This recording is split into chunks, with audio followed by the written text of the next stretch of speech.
Simple farmers, as soon as they get wealth, incline toward religion and reputation. Unlike wealthy societies, they do not pursue luxury and indulgence first. Gold had been pouring into Sujan's farming for several years.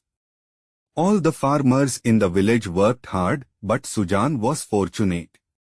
Even when he sowed seeds in barren land, something or the other grew. For 3 consecutive years, he cultivated sugarcane, and the price of jaggery was higher than. He amassed around 2 to 2,500 rupees. Naturally, his mind turned toward religious deeds. He began to honor saints and sages, lit a sacred fire at his door, and entertained officials like the revenue inspector, head constables, station officers, and education officers at his courtyard. Sujan was overjoyed, thinking how fortunate he was that such high-ranking officials visited his home. Sometimes devotional gatherings were held. A saint, seeing the potential, established his base in the village. There was an abundance of cannabis and hashish. A drum and cymbals were brought, and devotional singing began. All this was a result of Sujan's efforts. Though his house produced gallons of milk, Sujan himself vowed not to consume even a drop. The milk was for either the officials or the saints. Farmers did not care for milk or ghee. They were content with bread and vegetables. Sujan's humility knew no bounds. He always kept his head bowed in front of others to avoid accusations of pride. There were only 3 wells in the village, and many fields lacked irrigation, leading to crop failures. Sujan constructed a proper well, and its inauguration was celebrated with a yajna and a grand feast for Brahmins. The day the first bucket of water was drawn from the well, Sujan felt as if he had achieved everything. It was a deed no one else in the village had done before, and Sujan credited it to the virtues of his ancestors. One day, some pilgrims from Gaya stopped at the village. Their meal was prepared at Sujan's place. Sujan had long desired to visit Gaya, and seeing the opportunity, decided to join them. His wife, Bulaki, advised, "Let's wait till next year." Sujan replied earnestly, "Who knows what will happen next year? It's not right to delay a good deed. Life is uncertain." Bulaki hesitated, saying, "Our savings will be depleted." Sujan countered, "If it is God's will, we will earn more money. There is no shortage in his house." Unable to oppose a righteous act, Bulaki agreed. Early the next morning, they left for Gaya. After returning, they organized a yajna and a grand feast. Invitations were sent to the entire community, and betel nuts were distributed across 11 villages. The event was so grand that everyone praised them. People said if God blesses with wealth, it should be accompanied by such a generous heart. There is no trace of arrogance in him. He even picks up used plates himself. He has brought honor to his lineage. A son should be like him. A jealous person remarked, "He must have found hidden treasure somewhere." But others rebuked him, saying, "Yes, the treasure your ancestors left must have landed in his hands. This is the fruit of hard work and righteous earnings. If you toil so hard, why don't you grow such sugarcane? Why don't you harvest such crops?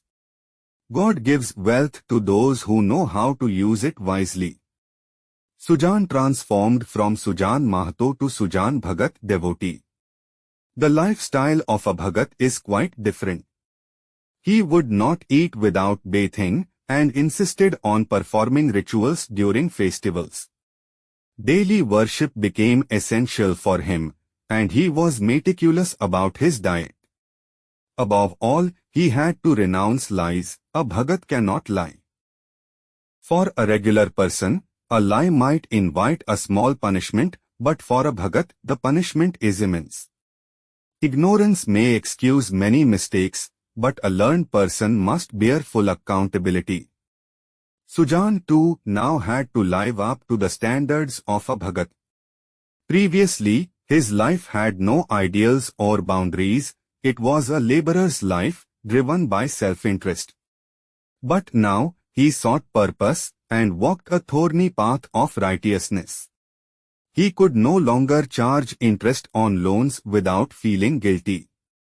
Even when milking cows, he worried about the calves being left hungry. As the village head, he had previously manipulated cases and taken bribes, but now he detested such practices.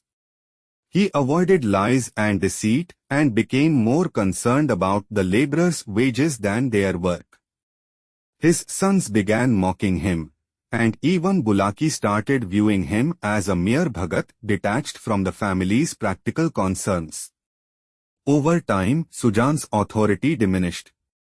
Decisions about farming, selling, or household affairs were made without consulting him. While his reputation in the village grew, his significance in the family waned. His sons respected him outwardly but took control of household matters. Sujan was no longer the master of the house. He became a revered figurehead, much like a temple idol. One day, while Bulaki was sorting lentils, a beggar called out at the door. Bulaki decided to finish her task before offering alms. Her elder son, Bhola, noticed and said, "Mother, a saint is shouting at the door. Please give him something." Bulaki retorted indifferently, "Why doesn't your father go and give something? Do I have 4 hands to serve everyone?"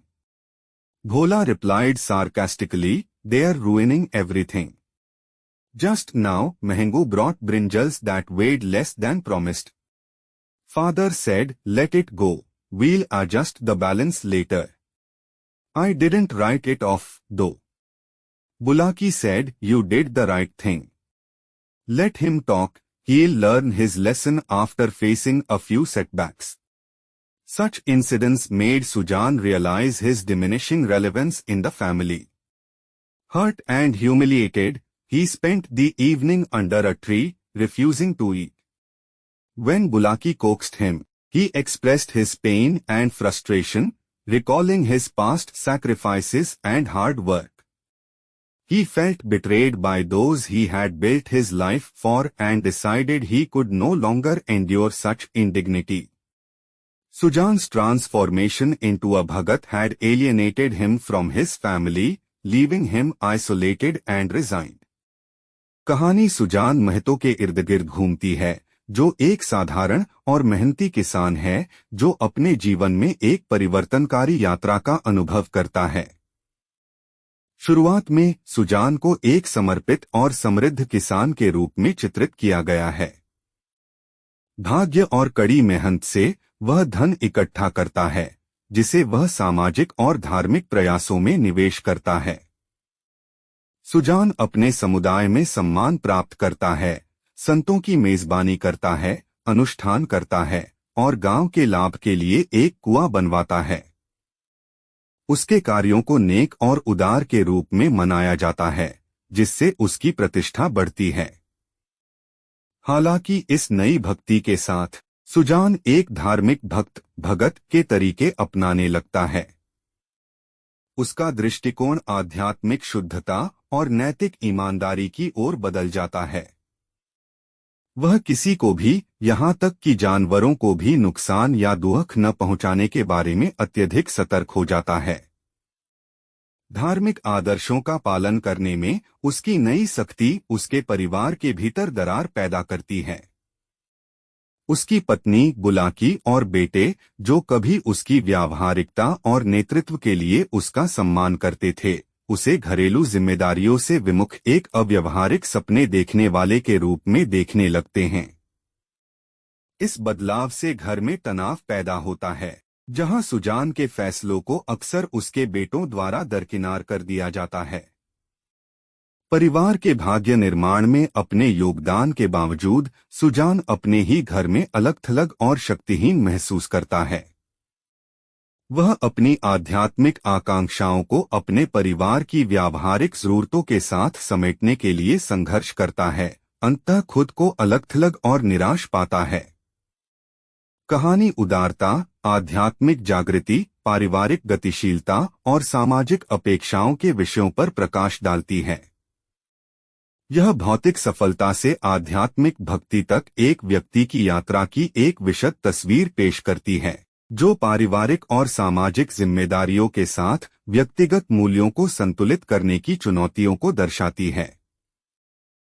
Dear students, if you found this explanation helpful, please share this video with your friends so they can also benefit from it. I've included links to summaries of other lessons in the description. Be sure to check those out as well. For more lesson explanations, don't forget to subscribe to our channel.